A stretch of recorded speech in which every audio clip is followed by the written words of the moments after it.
Starts have been a little sluggish, and you guys came out right away, scored 2 touchdowns. You get to 500 now against a division rival in their house here. How big was this game for you guys to get? Yeah, this was a huge win. Obviously a huge win, especially the struggles we've had.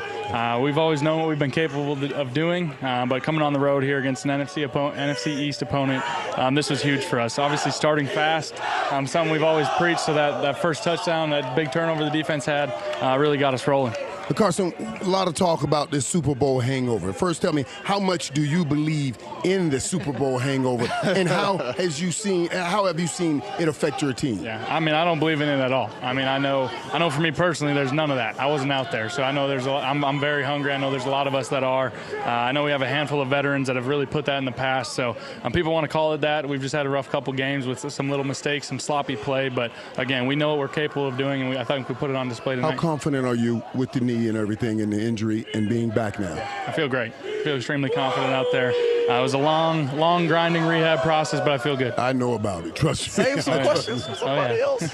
So I want to ask you, Carson, how has the emergence of Nelson Aguilar been and how he has developed, and primarily playing in the slot, but you look for him a lot, even non-third downs and first and second. He's almost becoming that reliable guy. When he was first in the league, he had some drops and he was kind of unreliable. Talk about his development. Yeah, I mean, his development's been huge, and it's a testament to how hard he works. He's one of the hardest working guys I've seen in the off season, in season. He's always one of the first guys in the building, catching balls every morning.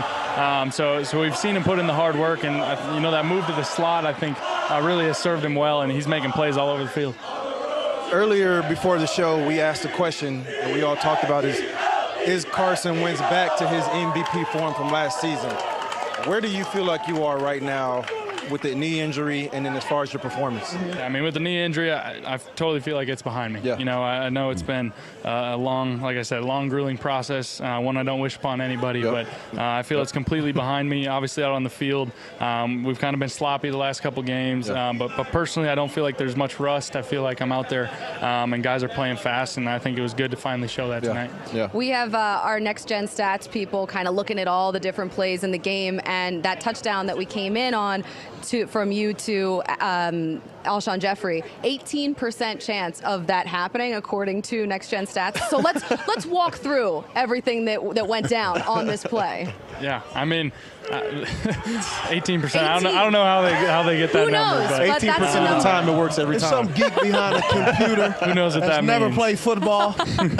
But no, I mean, they dropped into Tampa 2. They had a good coverage on, and down there we always talk about that's when sometimes you just got to improvise. They locked up the coverage, and I know Coach a lot of times says to not throw across your body. Yeah, that's what I was going to ask you about, because you threw that back across your body. But sometimes, especially when you got a guy like Alshon that you can really trust back there, you can kind of take those chances sometimes. Hey, sometimes the best plays are the ones that you don't even really draw up that way. Yeah. Is that not the case? Like, I know we've all played enough to know that sometimes the designated play, and then when they do something different, you go out there and ad-lib, and it turns out to be a great play. Yeah, I mean, it's something we talk about all the time. Last year we had so many big plays on broken plays. Tonight, I think 2 of the biggest plays were broken plays. The one to Nelson on that 3rd and short across the field, and then that touchdown to Alshon, just broken plays, guys making plays. And it's something we talk about all the time. I always tell those guys, you're never dead, always stay alive. O-line's been playing great, so it was good. Yeah, I watched the game last week, and I watched the Minnesota defensive line get a lot of pressure on you. Tonight, only 1 sack. Yeah. How much conversation did you and the offensive line or the whole offense had about that protection of you? Yeah, I mean, it's something that's always discussed. There's some little things here and there.